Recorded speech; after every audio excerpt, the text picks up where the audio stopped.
relationships.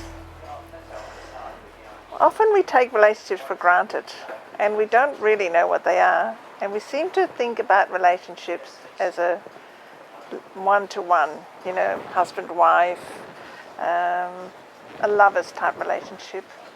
But there's so much more to relationships. So I really do believe that relationships begins with your conception. So were the parents happy when you were conceived? Would have a lot of determination on it. Was it a happy pregnancy?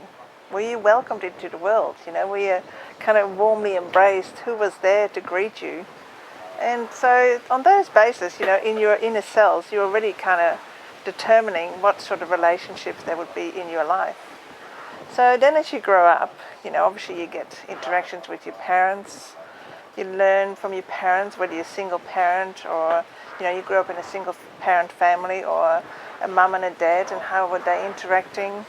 You learn from your siblings how they interacted and how you interacted with your siblings. And then you went to school and you learned through there, how your teachers interacted.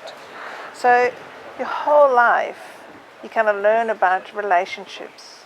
And then you grow up, and then you're supposed to get into a relationship, and you have all this baggage that you come with, and a lot of it we actually don't understand. So then when we meet the one, what we think is the one, it comes with all sort of interesting dangers and kind of difficult, complex situations.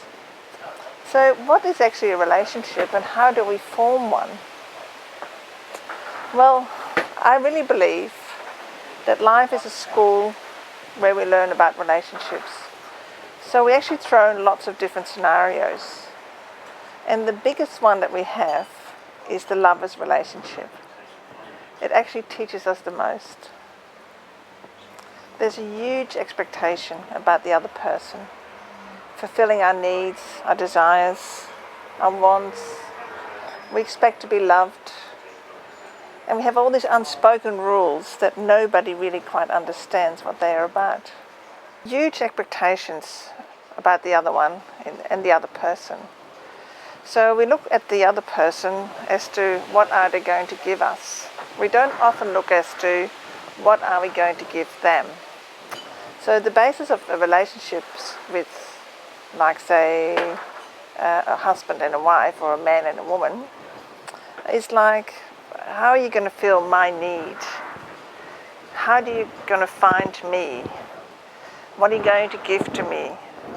So we already start off from the wrong end of the stick as far as I'm concerned, because it's about giving more than anything else. Now, relationships is the basis of everything. And you might think it's not important, but think about this. You go into a shop, you buy interesting things, you interact with people. Relationship, whenever you interact with any other person, you are having a relationship. And based upon that relationship, how you are with that particular person, it will go very smooth, or you'll have lots of bumps. And so the basis of the relationship is built on the trust. And trust is so important. Because think about it, if you don't trust somebody, where do you go with that? I'm sure you have experience in your lifetime, people that you distrust.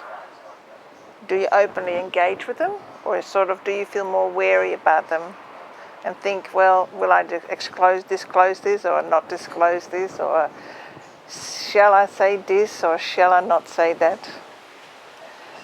The thing is that we come together with other people, we measure them up. And then we sort of measure if we're going to be accepted by them first before we start to expose ourselves. Because our main fear is that they're not going to like us. My main fear would be that you're not going to like me, and therefore I've got to behave a certain way. It's very, very complex. But everything, when you think about it, is based upon relationships. Think about your mental health. If you're feeling solid and grounded, and you're in a really great relationship with your family, your friends, your loved ones. There's a basis where you sort of feel you can explore things from. And if that's solid, you're quite happy doing so.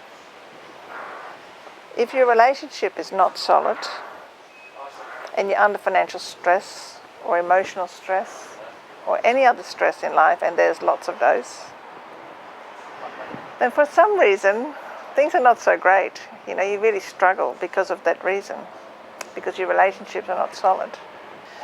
So why don't we put a great deal of importance onto our relationships? To start off with, we don't understand them because it has to do with emotions and feelings. We live in our society where intellectualism is highly valued. It's something we can measure. How does one measure feelings and how does one measure emotions? It's sort of like airy-fairy, difficult to kind of comprehend, and certainly very difficult to manage, I guess. So we are taught from very young onwards that we have to control our emotions and we have to control our feelings. And we are taught that we have to be smart and intellectual and achieve at school and do all those great things. And we can do those. But if we get to a point that we then do things because, we're sort of going through the motion of doing them, there's something missing. And what is that missing? It's the relationship you have with yourself. So if you'd like to know more, come to our site www.askandreceive.com.au. See you on the other side.